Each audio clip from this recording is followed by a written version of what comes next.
আসসালামু আলাইকুম প্রিয় দর্শক, অন্য মঞ্চের আলাপচারিতায় আপনাদের সকলকে স্বাগত জানাচ্ছি। আসসালামু আলাইকুম। পশ্চিমবঙ্গের এবং আসামের নির্বাচনের পর এবং নির্বাচনে নাটকীয়ভাবে কট্টর হিন্দুত্ববাদী সংগঠন রাজনৈতিক দল বিজেপি, ভারতীয় জনতা পার্টির বিজয়ের পর দেখেন কি কাণ্ডটা ঘটলো। অমিত শাহ বলছে যে নিরাপত্তার কারণে পশ্চিমবঙ্গের সাথে বাংলাদেশের সমস্ত সীমানা তারা সিল করে দিবে, মানে তারা বাংলাদেশের সঙ্গে কোনো সম্পর্কই রাখতে চায় না। অমিত শাহ দিল্লি থেকে উড়ে এসছে তার মুখ্যমন্ত্রী ঠিক করার জন্য কলকাতায় এসে সে মানে তারা একেবারে ওই পশ্চিমবঙ্গের মুসলমানরা তাদেরকে কেন ভোট দেয় না এই জিদ যেন বাংলাদেশের উপরে তুলতে যাচ্ছে, এরকম একটা উপক্রম। মানে এই সময় কাকতালীয় আরেক ঘটনা দেখেন, মানে ঘটনা ঘটেই কাকতালীয় এক ঘটনা ঘটলো কক্সবাজার বা সমুদ্র সৈকতে। আমাদের দক্ষিণাঞ্চলের কয়েকটা জেলাতেই দেখা গেছে হঠাৎ করে সন্ধ্যার আকাশে মিসাইলের বিশাল আলোর রেখা, সে মানুষ স্বাভাবিকভাবে আতঙ্কিত হয়েছে। যদিও বাংলাদেশের নৌবাহিনীকে আগে জানানো হয়েছে বলে আমরা সংবাদ মাধ্যম থেকে জানতে পেরেছি, কিন্তু হঠাৎ করে মানুষ এই মিসাইলের রেখা দেখে হতভম্ব হয়ে গেছে। কেউ কেউ ভাবছে এটা কি ইসরায়েল ইরান যুদ্ধের মিসাইল কিনা। আবার ভারত হঠাৎ করে কেন, পরে যখন জানা গেল যে ভারত দূরপাল্লার ক্ষেপণাস্ত্র পরীক্ষা করেছে, সেটার আলো ভারতীয় সীমান্তে জল সীমার ভেতরে করেছে, বাট সেটা আলোর ঝলকানি আমাদের এখানে দেখা গেছে। এটা পুরোপুরি জানাজানি হওয়ার পরে একটা স্বস্তির ব্যাপার তৈরি হয়েছে। কিন্তু এই যে এক ঘটনার সাথে আরেক ঘটনা মিলে যায়। বাংলাদেশের সীমানা সিল করার কথা বলছে পশ্চিম ভারতের কেন্দ্রীয় স্বরাষ্ট্রমন্ত্রী, আর সেই সময় এই ধরনের মিসাইলের দেখা যাক, আমরা এটাকে গুরুত্ব দিচ্ছি না, কিন্তু গুরুত্ব না দিয়ে পারছি না যে এই পুরো বাংলাদেশের বাঙালি মানুষকেই যে তারা একেবারে উগ্রপন্থী জামাতি, তারা বারবারই বক্তৃতায় বলছে জামাতি লোকজন আমাদেরকে ভোট দেয়নি। মানে শুভেন্দু অধিকারী বলছে যেখানে জামাতের অধিকারী জামাতপন্থী, মানে পশ্চিমবঙ্গের সমস্ত মুসলমানই যেন জামাতপন্থী।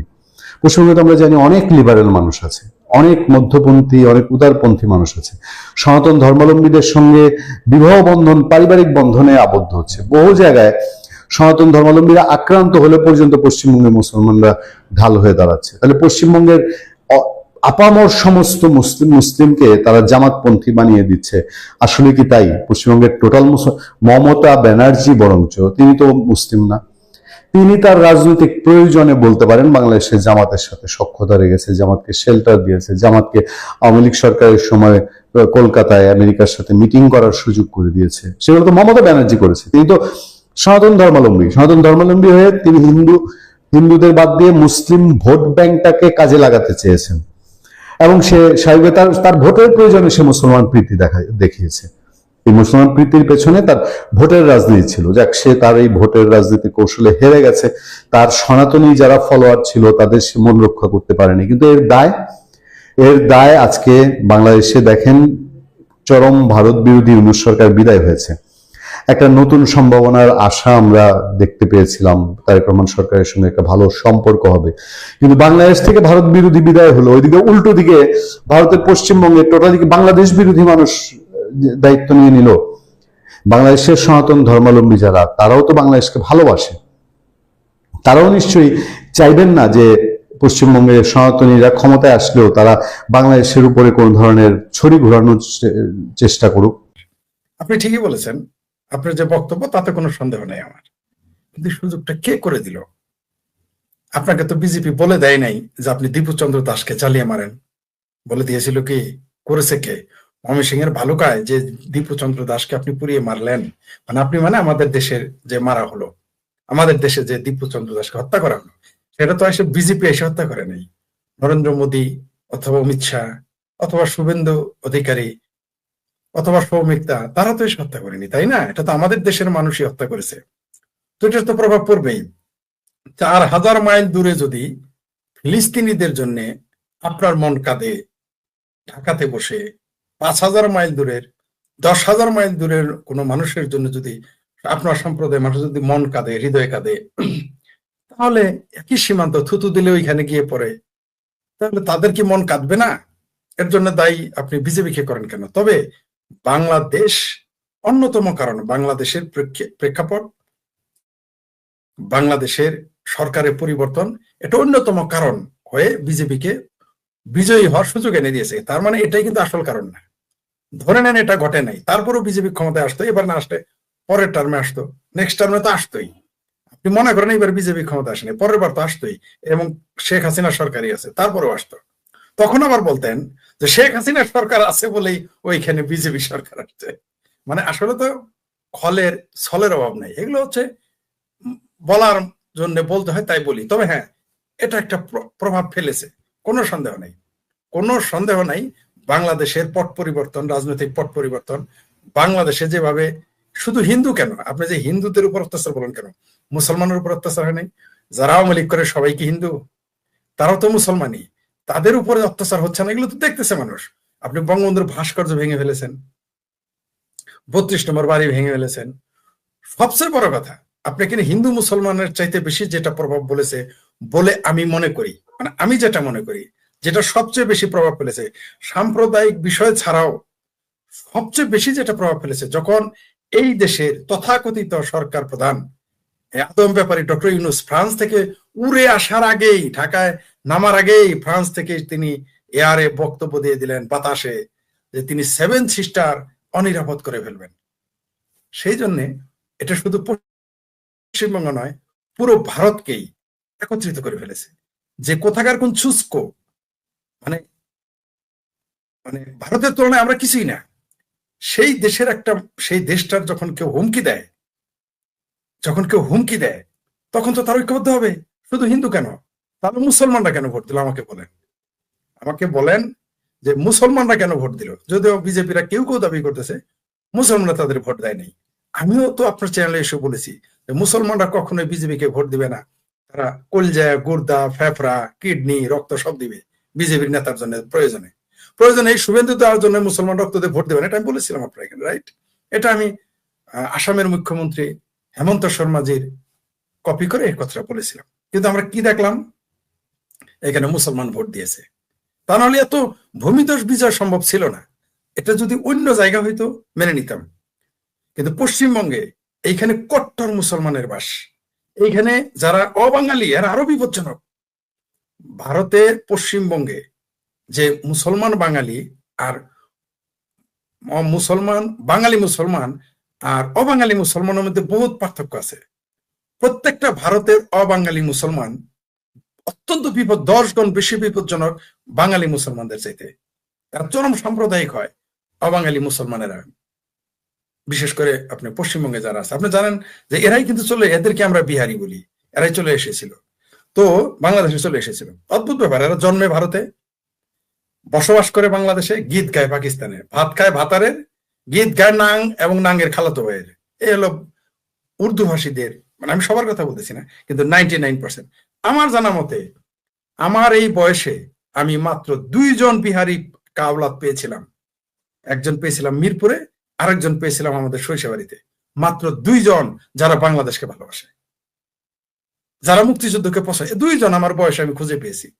তাহলে আমি এটাকে তো বলতে পারি না যে বিহারিরা কেউ কেউ, এটা মানে এতগুলো বিহারি এই অঞ্চলে বাংলাদেশে মাত্র 2 জন পেয়েছিলাম আমার জীবনে, যারা বাংলাদেশকে ভালোবাসে, বাংলাদেশের প্রতি আন্তরিক, এবং যারা 71-এ মুক্তিযুদ্ধ বিরোধী, যুদ্ধাপরাধী, তাদের বিরুদ্ধে তারা কথা বলে। 2 জন পেয়েছিলাম, এবং সেটা আমি লিখেছি আমার ফেসবুক পোস্টে। দেখ, সেটা অন্য বিষয়, অবশ্যই প্রভাব পড়েছে। তবে শুধু এটা না, আপনি যখন বলেছেন 7 সিস্টার খেয়ে ফেলবেন, যখন বলেছেন কলকাতা 4 দিনে দখল করবেন, রিটায়ার্ড কি মেজর, আমি মেজর কি হাফিজ নাকি কি খাফিজ না কি কি কি শরীফ, আমি মেজর, আসলে শরীফ না, শরীফ বদমাস, আমি মেজর শরীফ বলছি, 4 দিনে আমি দখল করে নিব কলকাতা। যারা পাখি মারতে পারবে না, বিএনপির 17 বছর, আওয়ামী লীগের 17 বছরে বিএনপির নামে মাঠে নামতে পারে নাই, সারাদিন ওই রাওয়া নাকি খাওয়া ক্লাবে, এখানে গাওয়া ক্লাবে গেছে আর আসছে, আর কামের বেটির দুধ টিপতে টিপতে গিয়ে মোট হজ নামাজ পড়তে গেছে, জীবনে পাখি শিকার করে নাই, যুদ্ধ দূরের কথা, সে বলে 4 দিনে কলকাতা দখল করবে। তো এই সমস্ত বক্তব্য সারা পৃথিবী ব্যাপী চলে গেছে। শুধু তাই না, তার সাথে আরেকজন আছে, সে আবার বলতেছে, তা আবার রিটায়ার্ড, সে বলতেছে আমরা আমেরিকা দখল করে নিব, আমাদের 6,000-এর মধ্যে 3,000 আমাদের ইয়াং রয়েছে। আর জামাতার আমির যখন বলেছে আমরা দোয়া করি, তাহের নাকি ফাহের বলছে, আমরা দোয়া করি ভারত আক্রমণ করুক, 50 লক্ষ আমাদের রেডি আছে। তো এই বক্তব্যগুলো ভারতে প্রভাব পড়েছে, পশ্চিমবঙ্গে প্রভাব পড়েছে, হিন্দুদের উপরে প্রভাব পড়ছে। আপনি যখন পাকিস্তানের সাথে গাইডাবিরিতে করবেন, গাঠিবিরিতি বুঝেন তো, মানে যারা আমরা বলি পিরিতি কাঁঠালের আটার মতো, পাকিস্তানের সাথে এরকম গভীর প্রেমের সম্পর্কে জড়াবেন, তখন তো ভারতীয়রা, সরকার এবং জনগণ ভালো চোখে দেখবে না। দিন শেষে ভারতীয়রা আবার প্রমাণ করে দিয়েছে, দিন শেষে ভারতীয়, তারা হিন্দু মুসলমান থাকে না। পশ্চিমবঙ্গের উর্দু ভাষী যারা, তাদের কথা আমি জানি না, কিন্তু মানে অবাঙালিদের কথা জানি না, কিন্তু বাঙালি মুসলমান অনেকেই ভোট দিয়েছে বিজেপিকে, বলবো না সবাই, তবে তুলনামূলক অনেক ভোট দিয়েছে। নইলে এত ভূমিধস বিজয় কিভাবে আসে আপনি বলেন? নিঃসন্দেহে তারা এইগুলো প্রভাব ফেলে, শুধুমাত্র সাম্প্রদায়িক কারণ না। আপনি পাকিস্তানের জাহাজ নিয়ে আসবেন, আপনি এয়ারপোর্ট, আপনি চায়নার কথায়, পাকিস্তানের কথায়, তুরস্কের কথায়, আমেরিকার কথায় আপনি লাফালাফি করবেন, এটা তো ভারতীয়রা ভালো চোখে দেখবে না, কখনোই দেখবে না, প্রশ্নই আসে না। তো এটা তো প্রভাব পড়বে। আবার দেখি এখন ওই যে শুভেন্দু অধিকারী শুধু বলেছে শেখ হাসিনাকে সেলিউট দিয়ে বিমানবন্দর, শাহজালাল বিমানবন্দর থেকে নিয়ে যেতে হবে, এতেই বাংলাদেশের মানুষের মন বেজার হয়ে গেছে, মুখ কালা হয়ে গেছে। হ্যাঁ, শুভেন্দু অধিকারী বললো কেন? তা আপনি ওইটুক বললেই, যদি বাংলাদেশের প্রধানমন্ত্রীকে বলেছে বাংলাদেশে যাবে আপনাদের ছেড়ে, এতে বলাতে আপনার যদি আতে ঘা লাগে, তাহলে আপনি তার দেশ দখল করবেন, তার প্রধানমন্ত্রীকে কষাই বলবেন, তার দেশের প্রধানমন্ত্রীকে গালি দিবেন, তার দেশকে গালি দিবেন, তাদের দেশের সম্প্রদায়কে গালি দিবেন, হিন্দুদের গালি দিবেন, বাংলাদেশের সংখ্যালঘুদের উপর অত্যাচার করবেন। কেন তারা মেনে নিবে? তো শুধু এটাই না, সেখানে তৃণমূলের অপশাসন রয়েছে, দুর্নীতি রয়েছে। আপনি দেখলেন তো যে তারা কিরকম মানে স্বেচ্ছাচার ফেল করেছে, ভূমিধস পরাজয় তাদের, উল্টা বলে যে আমি তো পদত্যাগ করবো না। মানে তারা কোন ধরনের মানসিকতা নিয়ে ক্ষমতা ছিল। শুধু তাই না, এগুলোকে আবার সাফাই গাওয়ার জন্য তৃণমূলের নেতারা থাকে, তৃণমূল নেতারা এটা সাফাই গায়। আবার তৃণমূলের 2-3 জনকে দেখলাম, একজন নায়ক, সে বললো আমি তো ইলেকশন করতে চাই নাই, ভাইপো আর মমতা মাসি আমাকে নির্বাচন করেছে পিসি।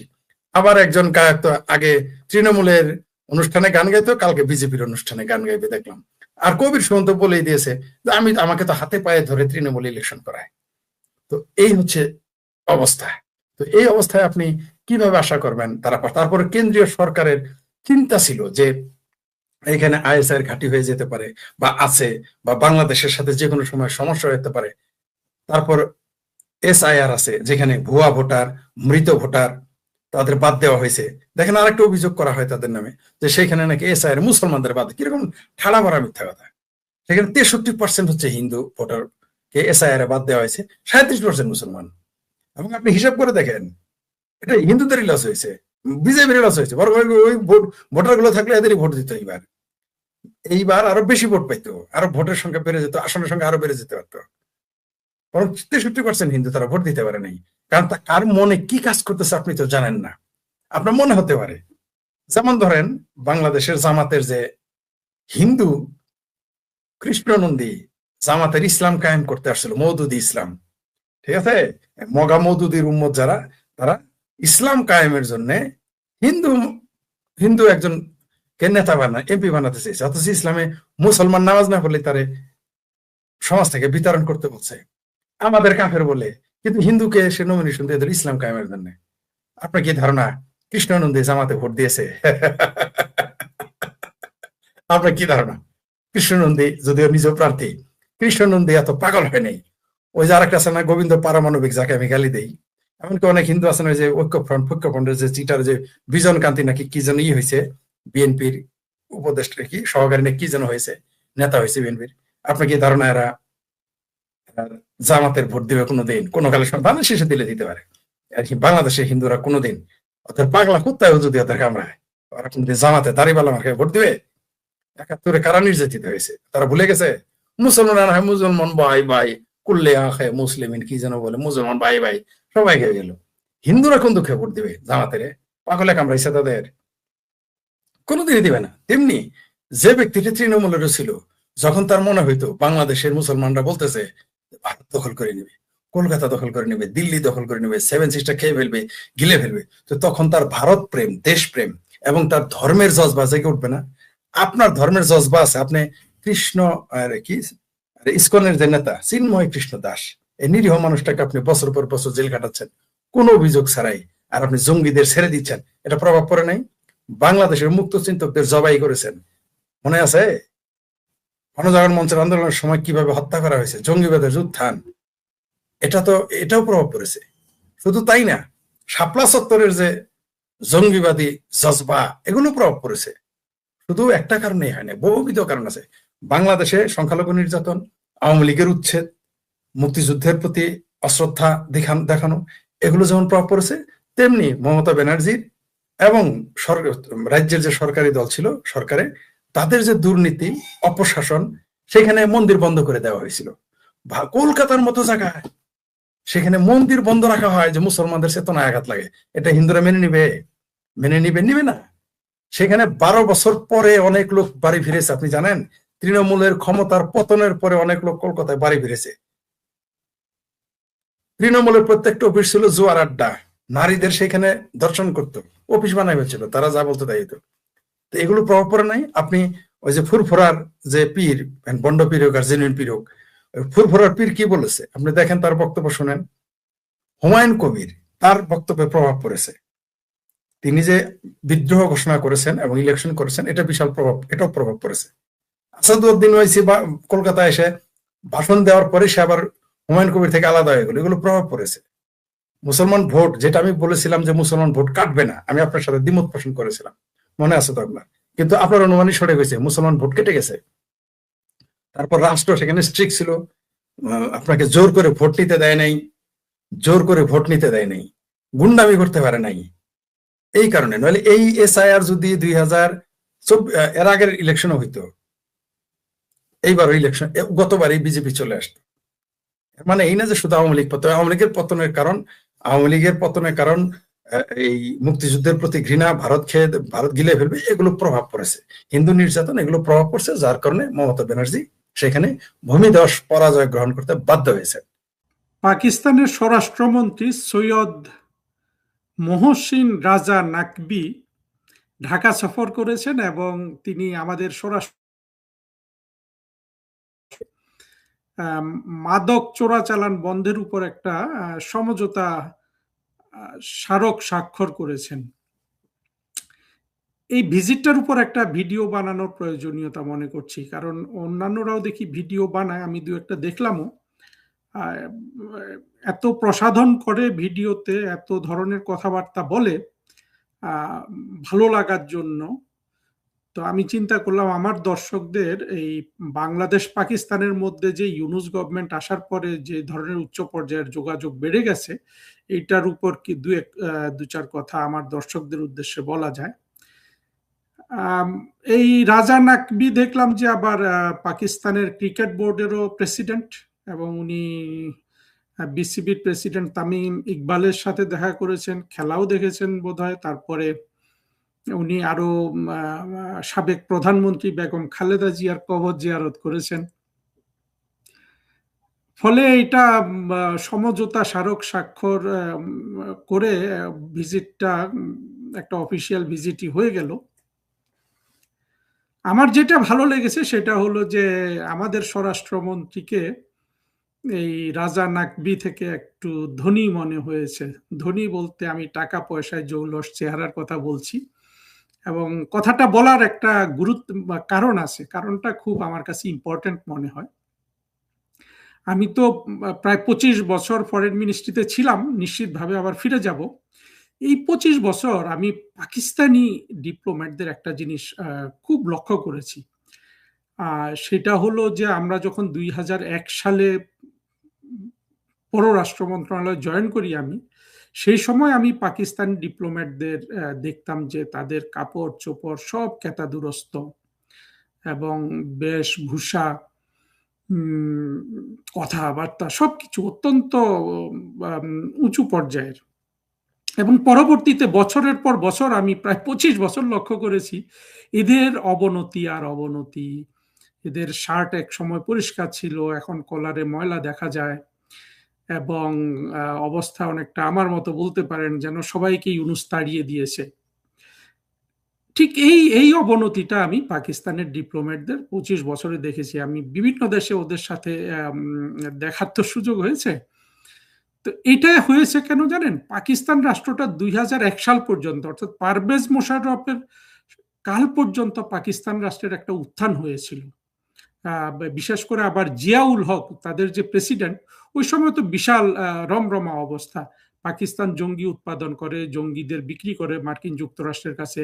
পাকিস্তানের মধ্য দিয়ে পুরা মার্কিন যুক্তরাষ্ট্র আফগানিস্তানে গিয়ে যুদ্ধ করে, সোভিয়েতদের পতন ঘটায়, এবং পাকিস্তান রাষ্ট্রের এমনিতেও।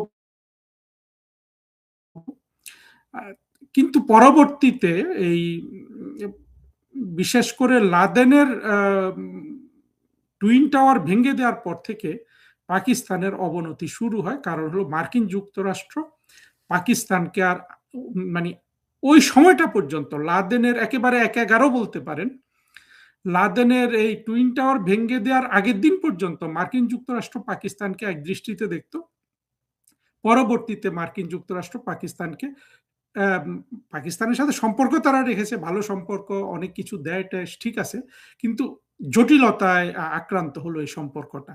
এবং 1/11 পর থেকে এবং পাকিস্তান আরো নানানভাবে সন্ত্রাসবাদে জড়িয়ে পড়ে এই তাদের সব ক্ষেত্রে, পাকিস্তান রাষ্ট্রের সব ক্ষেত্রে যে অবনতি, সেটা পাকিস্তানি কূটনীতিকদেরও সেই অবনতি আমি খুব কাছ থেকে দেখেছি।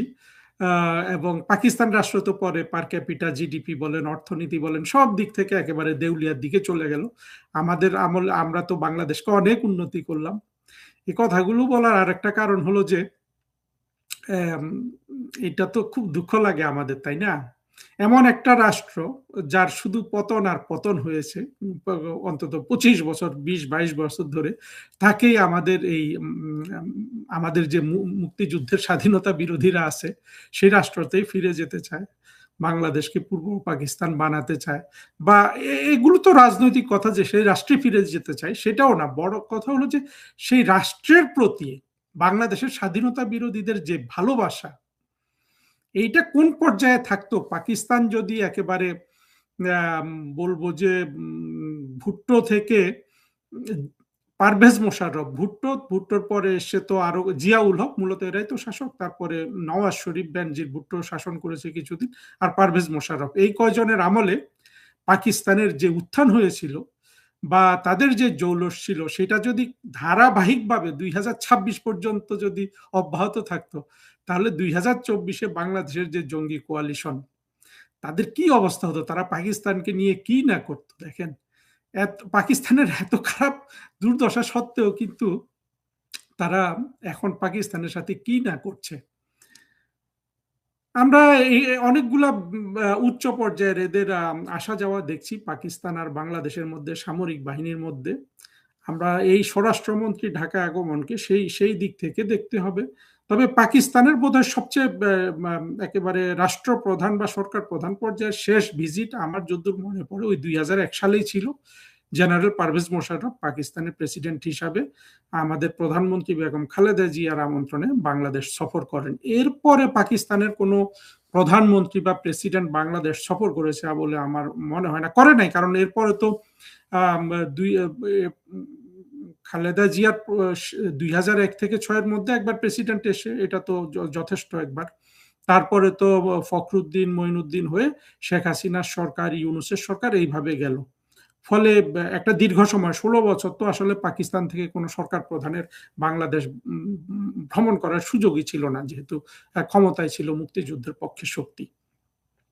এটার পতনের পর, অর্থাৎ পতন কথাটা আমি বলি না, প্রধানমন্ত্রী শেখ হাসিনার দৃশ্যপট থেকে সরে যাওয়ার পর পাকিস্তানের সাথে যোগাযোগ অনেক তীব্র, মানে খুব একেবারে খুব ঘন ঘন আসা যাওয়া করছিল ইউনূসরা।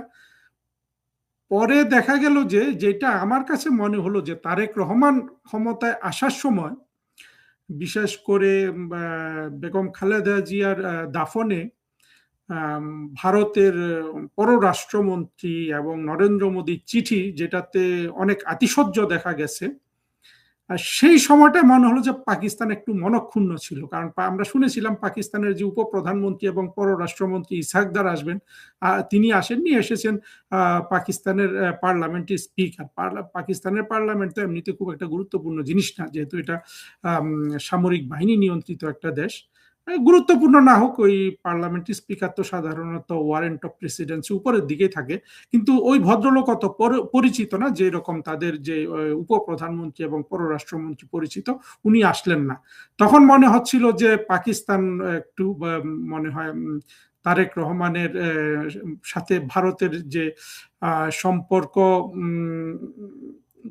খুব উষ্ণ, সেটা দেখে তারা বোধহয় একটু মাইন্ড টাইন্ড করেছে, এটা মনে হলো। কিন্তু পরবর্তীতে তো তারেক রহমানের সরকার যা যা করছে, এটাতে আমার মনে হয় না ভারতীয়দের কোনো খুশি হওয়ার কারণ আছে। এবং আমি তখনও বলেছিলাম, এখনো বলছি যে 24-এর জঙ্গি কোয়ালিশনের যে কোনো পার্টনারের সাথে ভারত তার অভ্যন্তরীণ রাজনীতির কারণে সুসম্পর্ক করতে পারে, মানে কিছুদিনের জন্য, কিন্তু দীর্ঘমেয়াদে ভারতের জন্য এটা কোনোভাবেই ভালো হবে না। কারণ হলো যে, কারণটা খুবই সিম্পল, যে যারা বিএনপি থেকে শুরু করে যারাই বাংলাদেশে রাজনীতি করে, অর্থাৎ আওয়ামী লীগ ছাড়া, এরা সবাই তো ভারত ঘৃণা, হিন্দু ঘৃণা কিংবা ভারত বিদ্বেষ এবং মিথ্যার উপর প্রতিষ্ঠিত বিদ্বেষ প্রচার করে তো তারা বাংলাদেশের রাজনীতির ক্যাপিটালটা বানিয়েছে।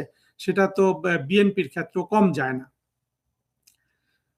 তো সেই দিক থেকে চিন্তা করলে ঐতিহাসিকভাবে তারেক রহমানের সরকারের সাথে ভারতের সুসম্পর্ক হওয়া খুব জটিল।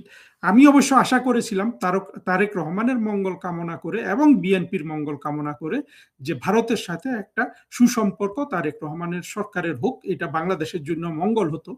বাংলাদেশে যদি দুইটা বড় দল বিএনপি আর আওয়ামী লীগ ভারতের সাথে নির্ভেজাল সুসম্পর্ক করতে পারত, তাহলে যেটা হতো যে আমাদের মুক্তিযুদ্ধের পক্ষের একটা রাজনীতি দাঁড়িয়ে যেত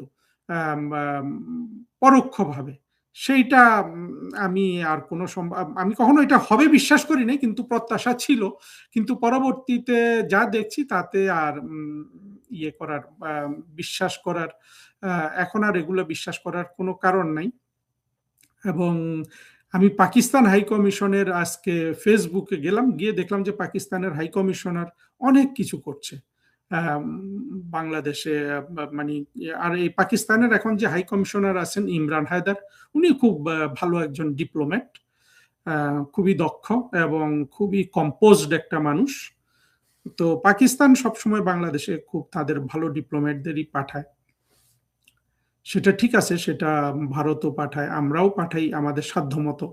বিশেষ করে ভারতে আমরা ভালো ডিপ্লোম্যাটদের পাঠানোর চেষ্টা করি, এগুলো সব ঠিক আছে।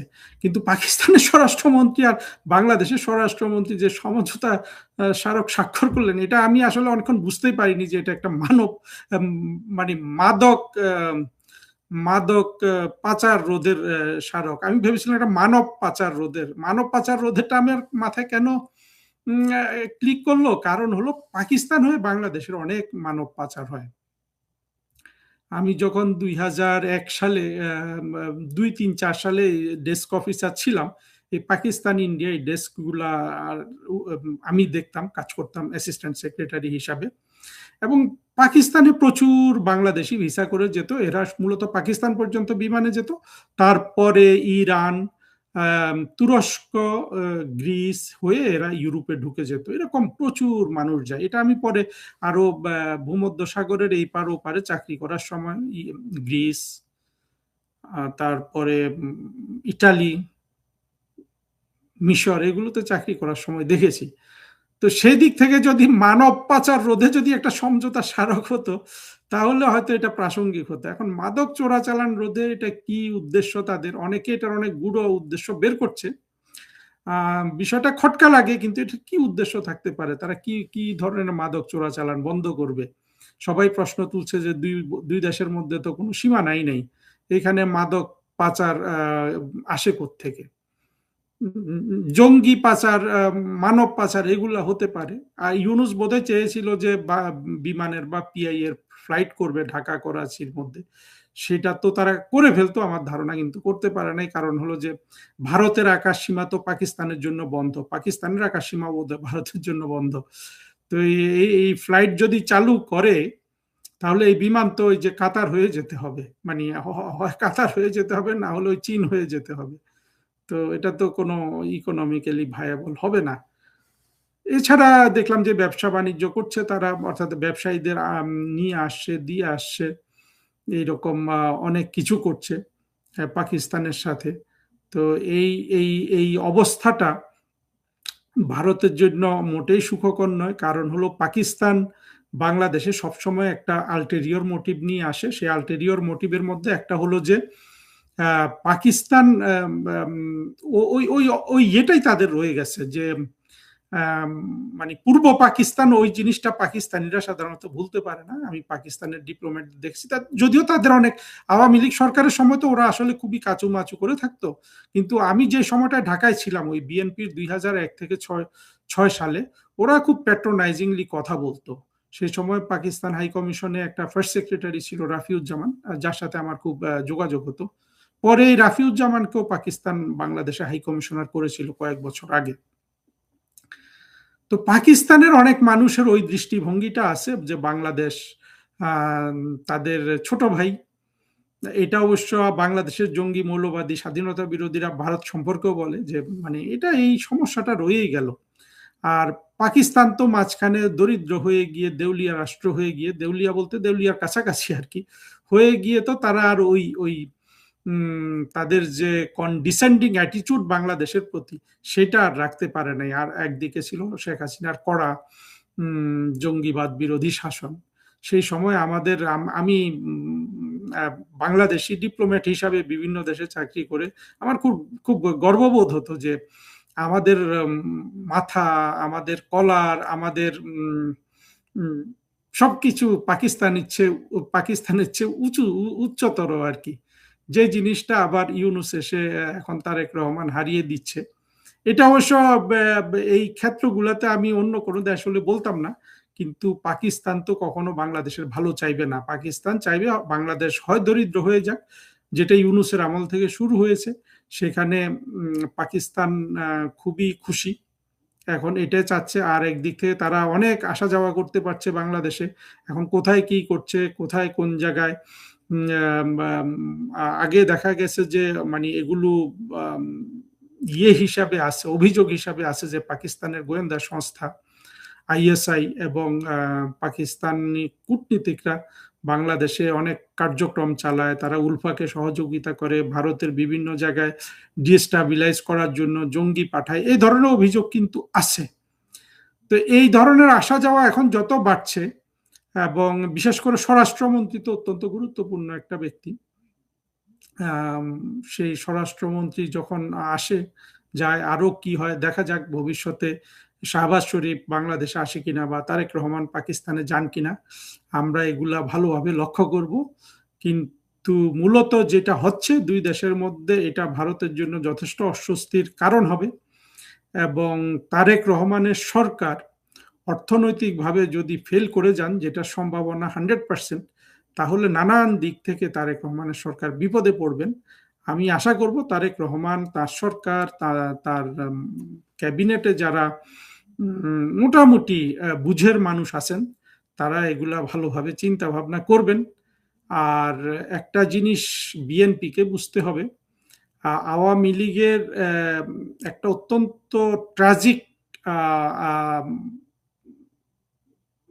পতন আমি বলি না, কিন্তু সবাই তো বলে সেটা হয়েছে। তারপরেও কিন্তু ইতিহাস এবং সভ্যতার যে শক্তি, সেই শক্তির জোরে আওয়ামী লীগ টিকে গেছে। আওয়ামী লীগ এখন শুধু উঠতে থাকবে।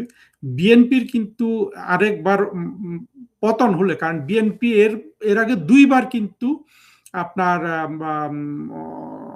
অস্বাভাবিকভাবে পতন হয়েছে। বিশেষ করে 1996 সালে যে বিএনপি সরকারের, সেটাও কিন্তু গণ আন্দোলনের মুখে, যদিও একটা স্বাভাবিক পতন মানে হওয়ার কথা ছিল। 2 বছর আওয়ামী লীগ বিএনপি সরকারের বিরুদ্ধে আন্দোলন করেছে, এবং তার পরবর্তীতে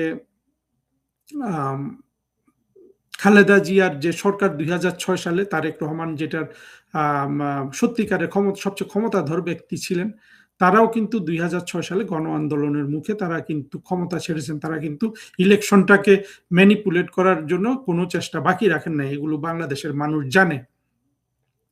আর শেখ হাসিনার সরকারের দুইবার সরে যাওয়া পতন বলেন যদি, সেটা হলো 2001 সালে শেখ হাসিনা একেবারে পরিপূর্ণ শান্তিপূর্ণভাবে বাংলাদেশের সংবিধানে যেভাবে আছে সেইভাবে তিনি ক্ষমতা ছেড়েছেন। বাংলাদেশের আর কোনো সরকার প্রধানের এইভাবে ক্ষমতা ছাড়ার কিন্তু নজির নাই। বঙ্গবন্ধুকে তো স্বাধীনতা বিরোধীরা মেরে ফেললো, পরে প্রেসিডেন্ট জিয়াউর রহমানকে সামরিক বাহিনীর একটা অংশ মেরে ফেললো। তারপরে আসলেন জেনারেল এরশাদ, উনি গণ আন্দোলনের মুখে ক্ষমতা ছেড়েছেন। তারপরে আসলেন খালেদা জিয়া, তিনি গণ আন্দোলনের মুখে ক্ষমতা ছেড়েছেন, যদিও মেয়াদ পূরণ করেছেন। তারপরে আসলেন শেখ হাসিনা, তিনি শান্তিপূর্ণভাবে ক্ষমতা ছেড়েছেন। তারপরে আসলেন খালেদা জিয়া, তিনি গণ আন্দোলনের মুখে ক্ষমতা ছাড়লেন। পরবর্তীতে আসলেন শেখ হাসিনা, তিনি জঙ্গি উত্থানে ক্ষমতা ছাড়লেন। চিন্তা করে দেখুন, এই সংক্ষিপ্ত ইতিহাসে দেখবেন যে একমাত্র শেখ হাসিনার রেকর্ড আছে শান্তিপূর্ণভাবে ক্ষমতা ছাড়া, পরবর্তীতে জঙ্গি উত্থানে উনি ক্ষমতা থেকে সরে গেছেন। বিএনপি যদি আবার অস্বাভাবিকভাবে ক্ষমতা ছাড়ে, তারেক রহমান তো বিপদে পড়বেনই। বিএনপি কিন্তু যেটা এই পর্যন্ত হয় নাই, কারণ বাংলাদেশে তাদের অনেক সমর্থন আছে, সেই অস্তিত্ব বিএনপি আর ধরে রাখতে পারবে না। ফলে আমি মনে করি বিএনপির সরকার যা কিছু করবে, বিদেশ সফর বা বিদেশিদের এখানে নিয়ে আসা, কূটনীতি, চীন, যুক্তরাষ্ট্র, ভারত, রাশিয়া, যেখানে যেখানে যাই করেন, কিন্তু এগুলো কিন্তু মাথায় রেখে ওনাদের কাজ করা উচিত।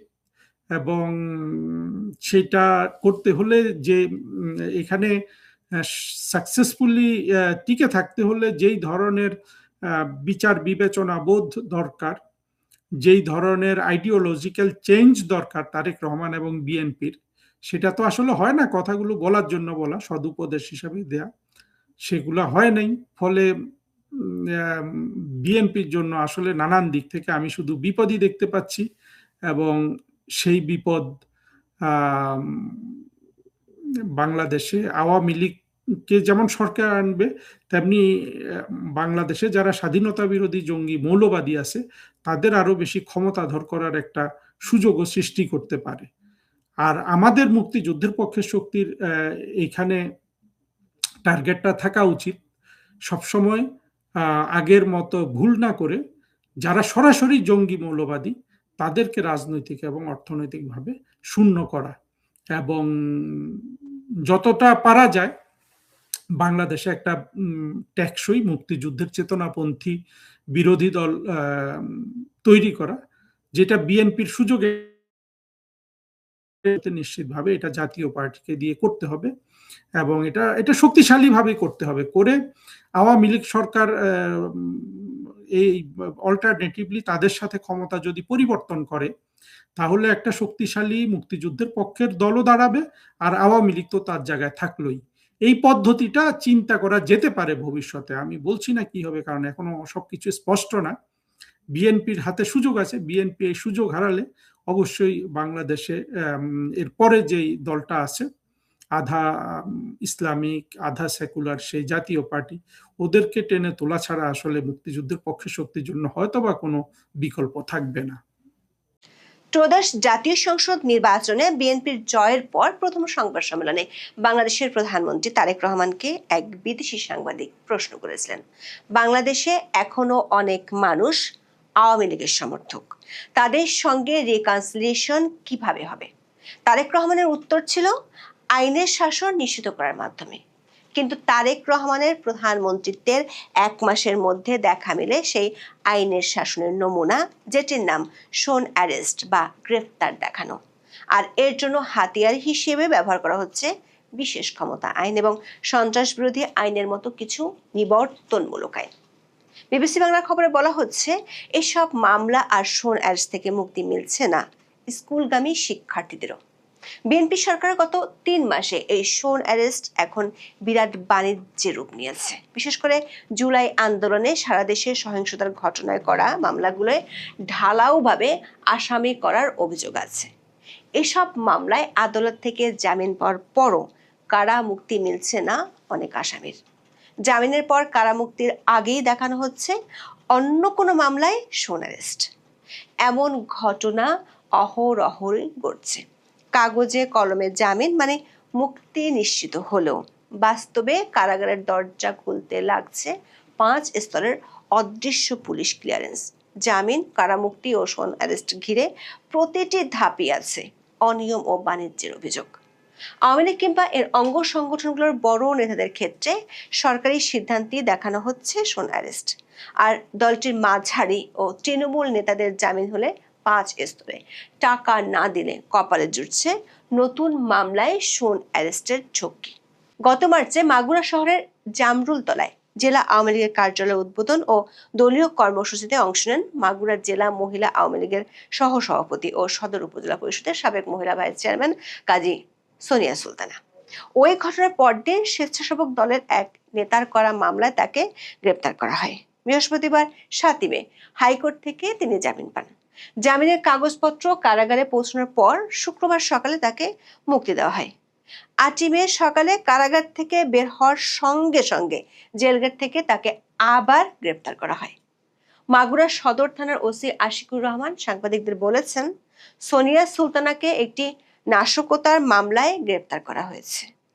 বিএনপি নেতাদের দায়ের করা মামলায় প্রায় 1 মাস ধরে জামালপুর জেলা কারাগারে ছিলেন স্থানীয় আওয়ামী লীগের 6 নেতা। আদালত থেকে জামিন পাওয়ার পর জামিনের আদেশের কপি কারাগারে পৌঁছালে তারা কারামুক্ত হন।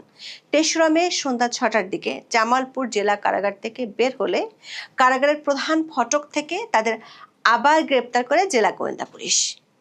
অন্য মামলায় দেখানো হয় শোন অ্যারেস্ট। বরগুনা আমতলী উপজেলা আওয়ামী লীগের যুগ্ম সাধারণ সম্পাদক ও আমতলী উপজেলার চওড়া ইউনিয়ন পরিষদের চেয়ারম্যান বাদল খানকে একইভাবে গ্রেপ্তার করা হয় গত 30 এপ্রিল। আমতলী পৌরসভা কার্যালয় ভাঙচুরের অভিযোগে গত 10 এপ্রিল রাতে তাকে একটি অনাথ আশ্রম থেকে গ্রেপ্তার করে যৌথ বাহিনী। পরে তাকে কারাগারে পাঠানোর আদেশ দেন আদালত।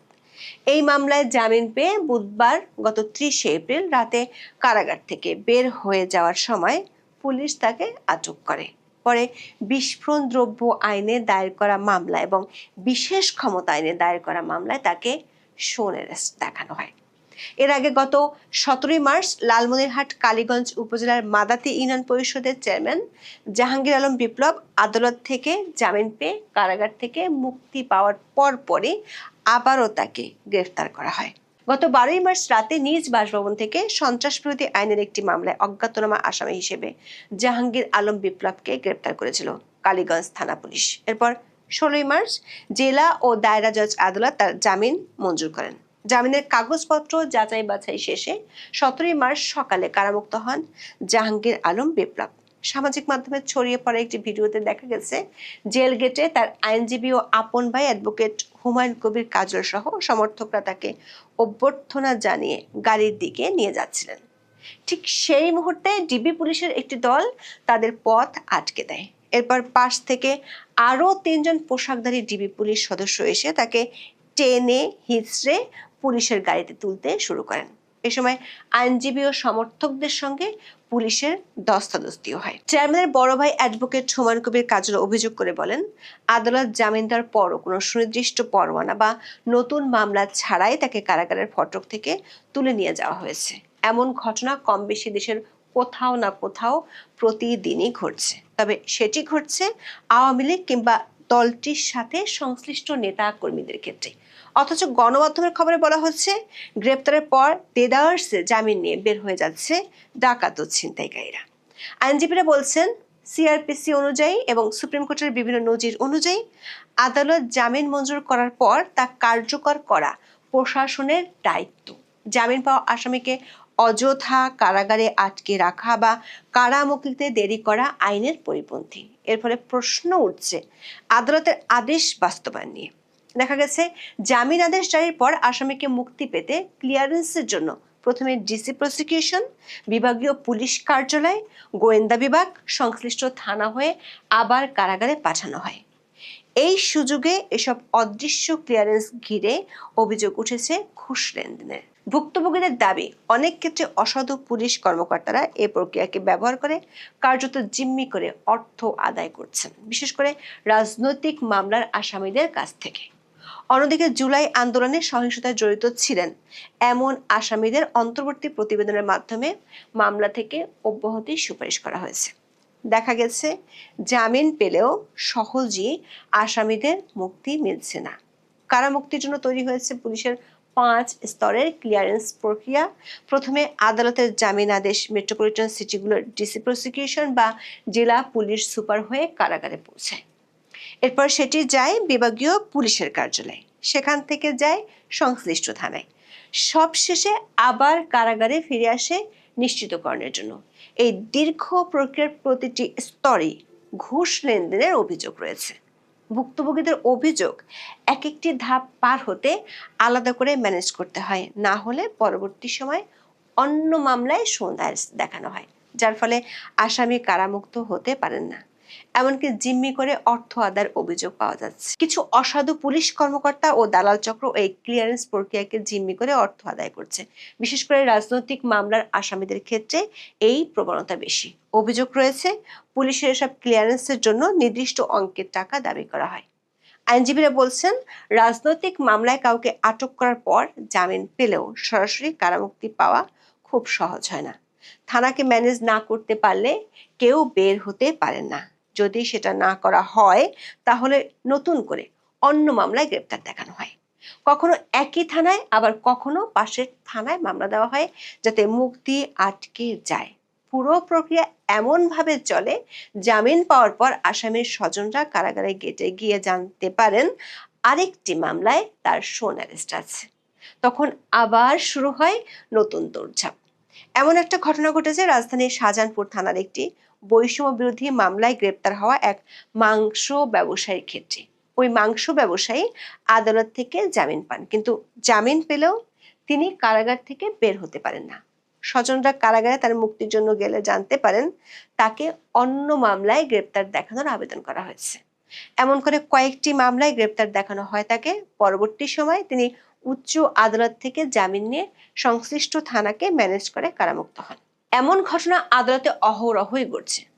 অথচ ফৌজদারি কার্যবিধির 167 এর 1 নম্বর ধারা অনুযায়ী ইতিমধ্যে অন্য মামলায় আটক থাকা কোনো ব্যক্তিকে নতুন মামলায় গ্রেপ্তার দেখাতে হলে ম্যাজিস্ট্রেটকে অবশ্যই মামলার ডায়েরি পর্যালোচনা করে এবং শুনানির সুযোগ দিয়ে যৌক্তিক কারণে সন্তোষজনক মনে হলে তবেই অনুমোদন দিবেন।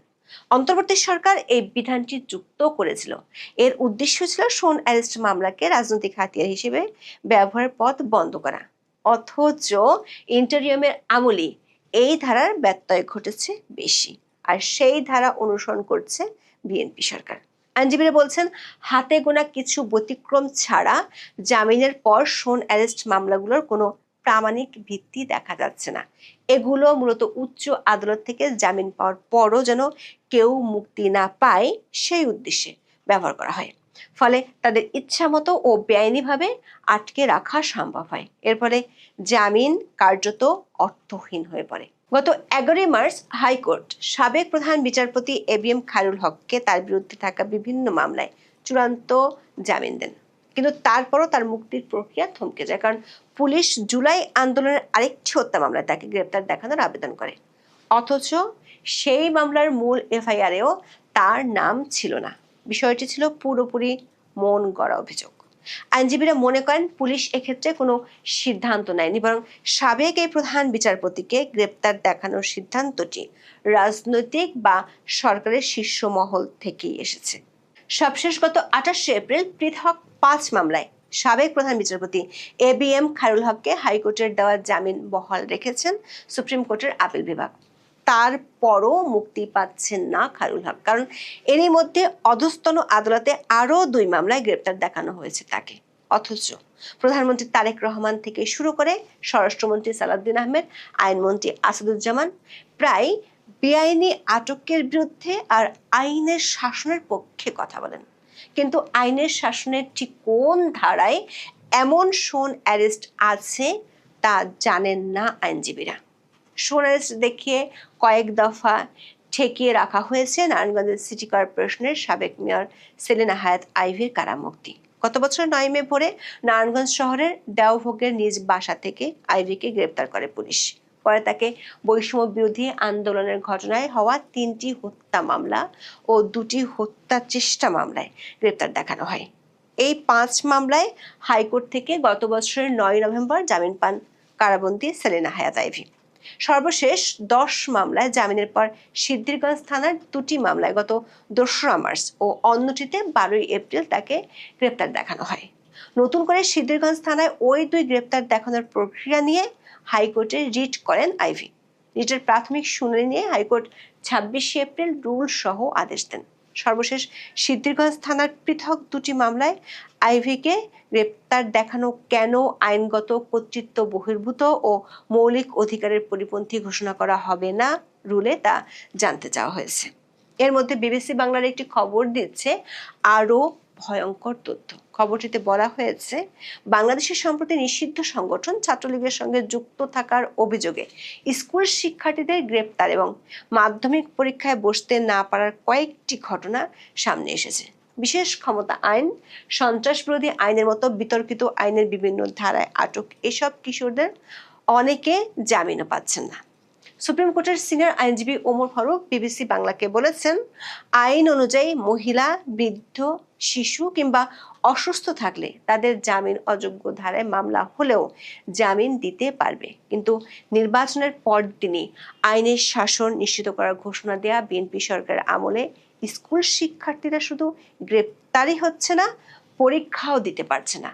চলতি বছরের জানুয়ারি থেকে 5ই মে পর্যন্ত পরিসংখ্যানে দেখা যায়, সন্ত্রাস বিরোধী সহ 4টি আইনের অধীনে গ্রেপ্তারের পর শিশু উন্নয়ন কেন্দ্রে আনা হয়েছে 128 জনকে।